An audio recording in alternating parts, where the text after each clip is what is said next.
Hey, it's Chris Niccolls here from Bow River Trout Fitters, and it occurs to me we've been selling copper johns in the store for a long time, but we've never showed you how to tie them.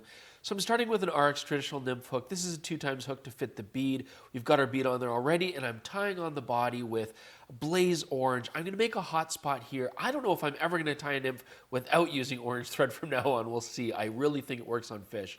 Anyways, we've tied a little bit of our body on here. I'm going to add some lead wire.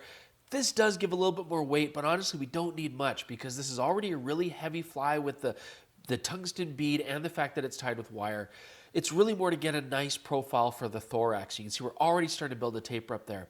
So now we're going to tie in 2 brown goose biots for the tails. We want these so that they're bending away from the hook. You can see how they splay out from each other. This is very similar to how we would tie stonefly nymphs with goose biots as well.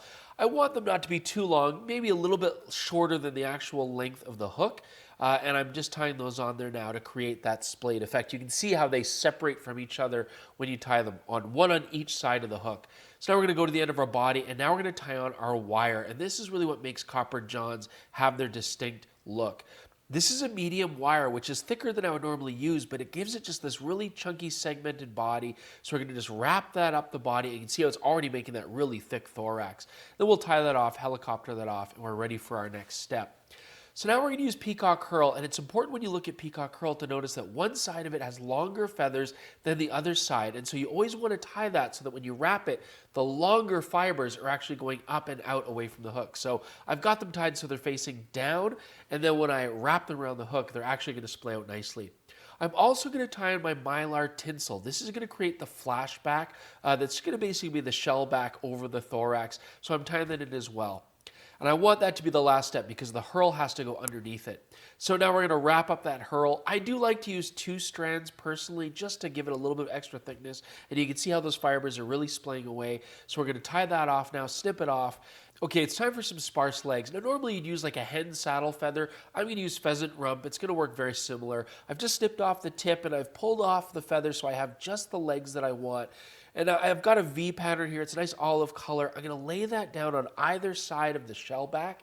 And I'm just going to use 1 loose thread wrap because I want to position this and get the length right. So that's just going to hold it in place. I'm then going to pull it till I get the length of legs that I want. I don't want them too long, just a little bit longer than the gape of the hook, but certainly not the length of the hook. Now I'm just pulling the shell back to see how they splay out, get them all adjusted nice. I want everything symmetrical. Now I'm going to use some tighter wraps to really lock that down.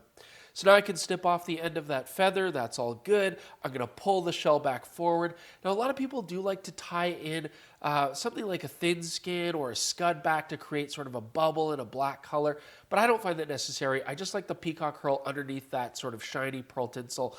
Now I've whip finished it and tied it off, and now we're going to seal everything. I'm going to use UV glue, and I think I use this now for pretty much everything, even for just securing threads. I love it. I'm using Solarex Bone Dry because it leaves no stickiness, and I'm just going to lock that down with UV light. I'm going to build up a little bit more on top, just create that bubble effect on that shell and lock that down. And there you have it. This is a very effective fly that sinks nice and fast. It works as a general attractor pattern. It's easy to tie. It's easy to fish. Try it out today. All the materials you need you can see at bowrivertroutfitters.com. Thanks for joining us.